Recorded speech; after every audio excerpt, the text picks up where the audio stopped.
For more than 2 decades, Pakistan has been bearing the brunt of a war it did not start. In this video, I'm going to walk you through our dark past.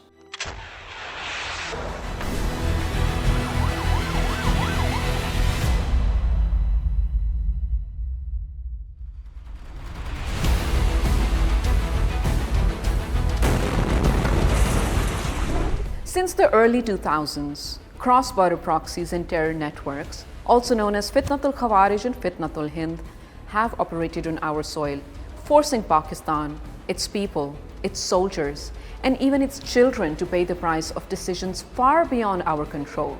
When the 9/11 attacks took place in the United States, an event that had nothing to do with Pakistan, the shockwaves spread across the world. What began on foreign soil quickly spilled into ours.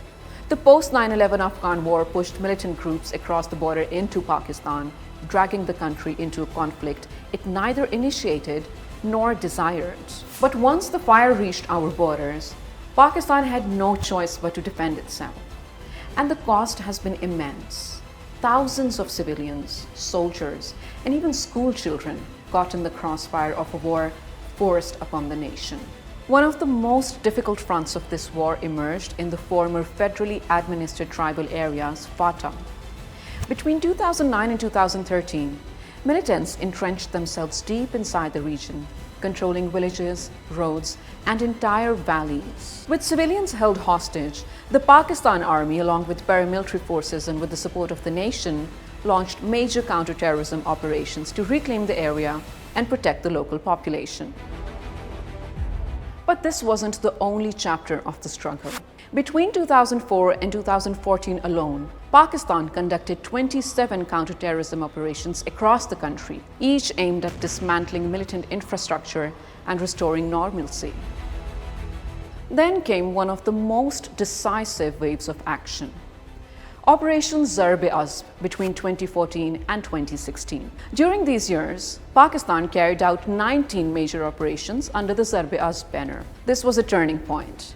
Huge caches of weapons were recovered, militant hideouts were destroyed, and terror networks suffered unprecedented losses. In this phase alone, around 2 million rifles, 1.7 million SMGs, 1.5 million machine guns, and 260 tons of explosives were recovered.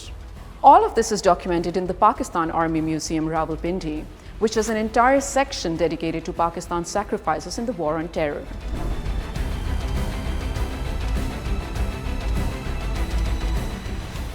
And now, one of the darkest days in Pakistan's history. And even calling it dark feels like an understatement. 16 December 2014. They came for our children. Innocent, sweet little children. Walking through this gallery gives me goosebumps. This tragedy is a collective trauma we all lived through. I remember holding our breath when the news broke. Our children held hostage in their own school and then massacred. But Pakistan is a strong nation. We stood together through all that agony. Our military forces avenged the innocent lives lost, looked the enemy in the eye, and have been fighting day and night ever since, and will continue to do so if need be.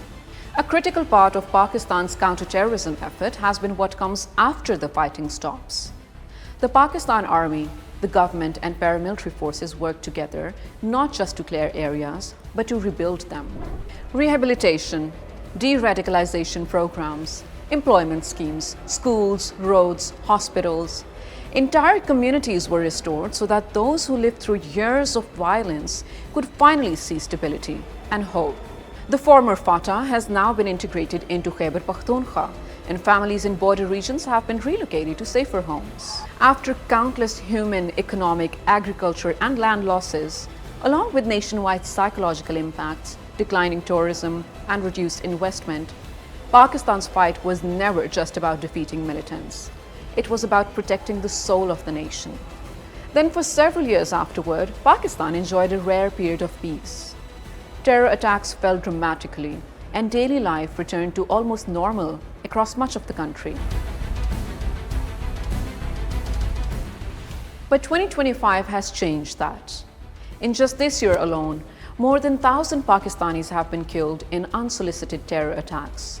most linked to cross-border terrorism and foreign-funded proxy groups attempting to destabilize the country once again. Pakistan has fought this war for over 20 years. We have buried soldiers, parents, teachers, and far too many children. And the nation stands united with one message. Pakistan will continue this fight until its last breath if it must, but it should never again be forced to pay for the action of others.